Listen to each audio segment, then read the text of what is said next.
Le Nouveau Testament est la seconde partie de la Bible chrétienne. Il est le texte fondamental qui retrace la vie, les enseignements, la mort et la résurrection de Jésus-Christ, ainsi que les débuts de l'Église chrétienne et ses premières doctrines. Voici un aperçu détaillé de ses principaux aspects. 1. Structure et composition. Le Nouveau Testament est un recueil de 27 livres, écrits principalement en grec koiné, la langue commune de l'époque, au cours du 1er siècle après Jésus-Christ. Il est généralement divisé en 5 sections principales. Les 4 évangiles. Matthieu, Marc, Luc et Jean. Ces livres racontent la vie de Jésus de Nazareth, depuis sa naissance jusqu'à sa mort, sa résurrection et son ascension. Les 3 premiers, appelés évangiles synoptiques, du grec synopsis, vus d'ensemble, se ressemblent beaucoup dans leur structure et leur récit. L'évangile de Jean a une approche plus théologique et philosophique, avec des récits et des discours de Jésus qui lui sont propres. Les actes des apôtres.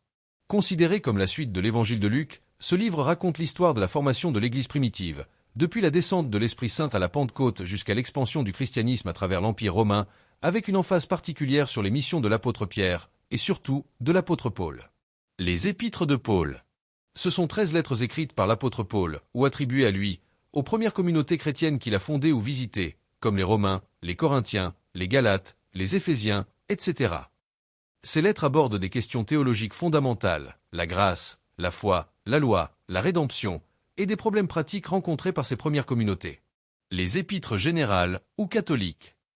Ce sont des lettres adressées à un public plus large que les épîtres pauliniennes. Elles sont attribuées à d'autres figures importantes de l'Église primitive. Jacques, le frère de Jésus. Pierre, 2 lettres. Jean, 3 lettres. Jude. L'épître aux Hébreux, dont l'auteur est inconnu, est souvent incluse dans cette catégorie. L'Apocalypse de Jean. C'est le dernier livre du Nouveau Testament, un texte de style apocalyptique, révélation. Il présente une série de visions prophétiques qui décrivent la fin des temps, la victoire finale du Christ sur le mal et l'établissement d'un nouveau ciel et d'une nouvelle terre. 2 thèmes théologiques centraux. Le Nouveau Testament n'est pas seulement un recueil de textes historiques, il est porteur d'une théologie riche qui fonde la foi chrétienne. Jésus-Christ, le Messie et le Fils de Dieu, il est le personnage central. Le Nouveau Testament affirme que Jésus est à la fois pleinement homme et pleinement Dieu, le Messie promis dans l'Ancien Testament. Sa vie, ses miracles et ses enseignements sont la manifestation de la volonté divine. La grâce et la rédemption. Le message central est que le salut est un don gratuit de Dieu, la grâce, obtenue par la foi en Jésus et non par l'obéissance stricte à la loi. La mort de Jésus sur la croix est présentée comme un sacrifice rédempteur pour expier les péchés de l'humanité. La résurrection. La résurrection de Jésus le 3e jour est l'événement fondateur de la foi chrétienne. Elle est considérée comme la preuve de sa divinité et la promesse de la vie éternelle pour ceux qui croient en lui. L'Esprit Saint. Les actes des apôtres et les épîtres mettent en lumière le rôle de l'Esprit Saint, qui guide, inspire et fortifie les croyants. L'Église. Le Nouveau Testament dépeint la naissance de l'Église comme la communauté des croyants, le corps du Christ sur terre, chargé de poursuivre sa mission. 3. La formation du canon. Le Nouveau Testament n'a pas été compilé du jour au lendemain. C'est un processus historique qui a duré plusieurs siècles. Les premières communautés chrétiennes utilisaient une variété de textes, mais progressivement, certains ont été reconnus comme divinement inspirés. Critères de sélection. Les évangiles et les épîtres ont été choisis en fonction de leur lien avec les apôtres ou leurs compagnons, critères d'apostolicité, de leur utilisation répandue dans les églises, critères d'universalité et de leur cohérence théologique. Reconnaissance formelle. Le canon des 27 livres a été progressivement accepté par la majorité des églises et a été formellement reconnu par des conciles comme ceux de Laodicée, 363, et de Carthage, 397. 4. Héritage et influence. L'influence du Nouveau Testament est immense, non seulement sur le plan religieux mais aussi culturel, artistique et politique. Il a façonné les fondements de la civilisation occidentale, inspiré d'innombrables œuvres d'art, de musique et de littérature, et influencé les concepts de justice, de charité et de morale pour des milliards de personnes. Le Nouveau Testament ne peut être pleinement compris sans se placer dans le monde où il a vu le jour. Le monde gréco-romain, la Pax Romana, la paix romaine, a favorisé les échanges et la circulation des idées. Le réseau routier efficace et la diffusion de la langue grecque koiné ont permis au message chrétien de se répandre rapidement dans tout l'Empire. La diversité culturelle et religieuse de cette époque, culte à mystère, philosophie grecque, etc., a également influencé la manière dont le christianisme s'est exprimé et a interagi avec son environnement. Le judaïsme du Second Temple. Jésus et ses premiers disciples étaient des juifs du 1er siècle. Le christianisme est né d'une branche du judaïsme de cette époque. Le Nouveau Testament fait écho aux débats théologiques de cette période, les messianismes variés, les différentes sectes, pharisiens, sadducéens, esséniens, et les attentes d'une libération d'Israël, qu'elle soit politique ou spirituelle.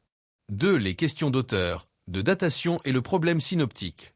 Bien que la tradition ait attribué les livres à des auteurs spécifiques, la recherche historico-critique moderne offre une perspective plus nuancée. Auteur et datation. Les épîtres de Paul sont les plus anciens textes du Nouveau Testament, écrits dans les années 50 et 60 après Jésus-Christ. Les 7 principales, Romains, 1 et 2 Corinthiens, Galates, Philippiens, 1 Thessaloniciens, Philémon, sont presque unanimement reconnus comme étant de la main de Paul. Les évangiles ont été écrits plus tard. Marc est généralement daté des années 65 à 70, Matthieu et Luc des années 80 à 90, et Jean de la fin du 1er siècle, années 90 à 100. La plupart des autres livres, Actes, Épîtres générales, Apocalypse, ont été rédigés entre les années 70 et 100, voire au début du IIe siècle pour certains. Le problème synoptique, c'est une question cruciale pour l'étude des évangiles. Pourquoi Matthieu, Marc et Luc sont-ils si similaires dans leur récit, leur structure et même leur formulation? L'hypothèse la plus largement acceptée est la théorie des 2 sources. Marc serait le premier évangile, et Matthieu et Luc l'auraient utilisé comme source principale. Ils auraient également utilisé une seconde source, aujourd'hui perdue, appelée la source Q, de l'allemand Quelle, source, qui contenait principalement des paroles de Jésus. Cette théorie permet d'expliquer les passages communs aux 3 évangiles, Marc, les passages communs à Matthieu et Luc mais absents de Marc, source Q, et les passages qui sont propres à chacun. 3. Les différents genres littéraires et leurs interprétations. Le Nouveau Testament n'est pas un seul type de livre, mais une collection de genres variés, chacun nécessitant une approche d'interprétation différente. L'Évangile, ce n'est pas une biographie moderne. C'est une proclamation théologique, évangélion, bonne nouvelle, qui présente Jésus comme le Messie. L'accent est mis sur la signification de sa vie plutôt que sur une chronologie rigoureuse. Les épîtres, ce sont des lettres pastorales et théologiques, écrites pour répondre à des situations concrètes. Leur interprétation exige de comprendre le contexte et la problématique à laquelle l'auteur répond. L'Apocalypse, c'est un genre littéraire hautement symbolique et visionnaire. Son but n'est pas de prédire littéralement l'avenir, mais d'encourager les croyants confrontés à la persécution.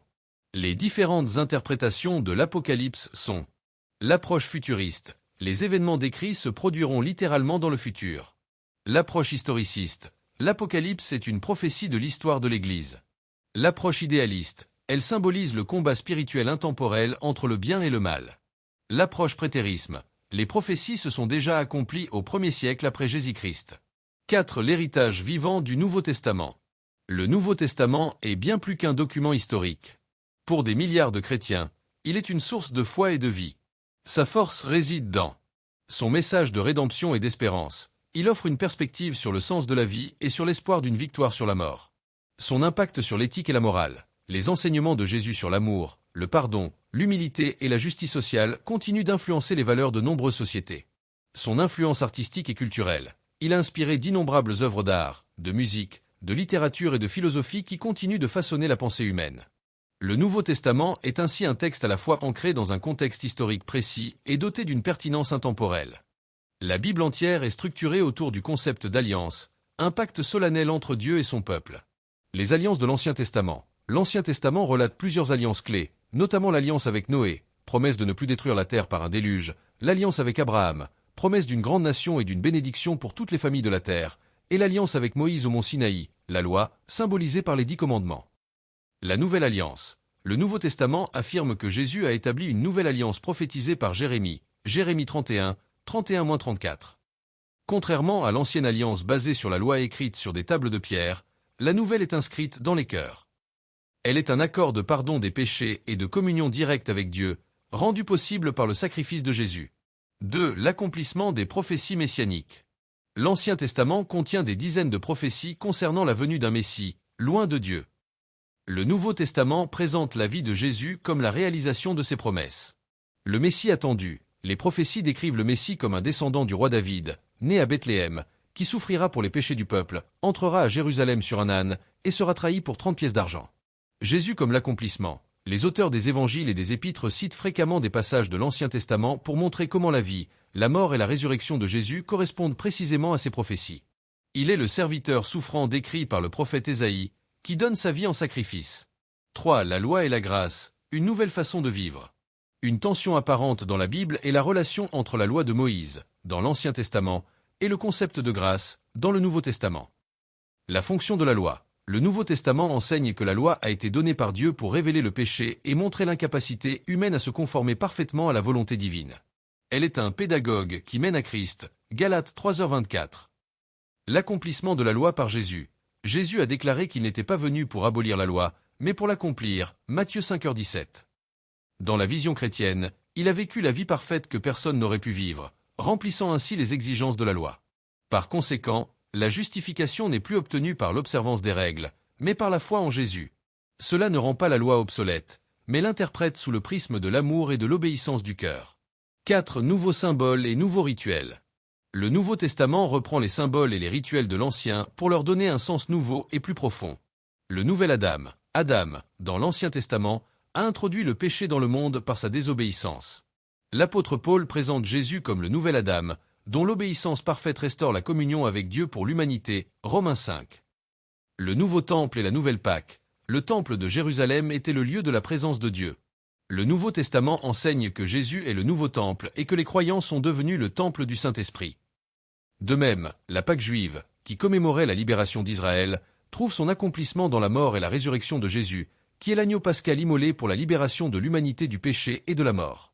En somme, le Nouveau Testament est le récit de la conclusion de l'histoire de l'Ancien Testament. Il interprète le passé, donne un sens au présent et offre une vision de l'avenir, en présentant Jésus comme la clé qui relie toutes les pièces du puzzle biblique.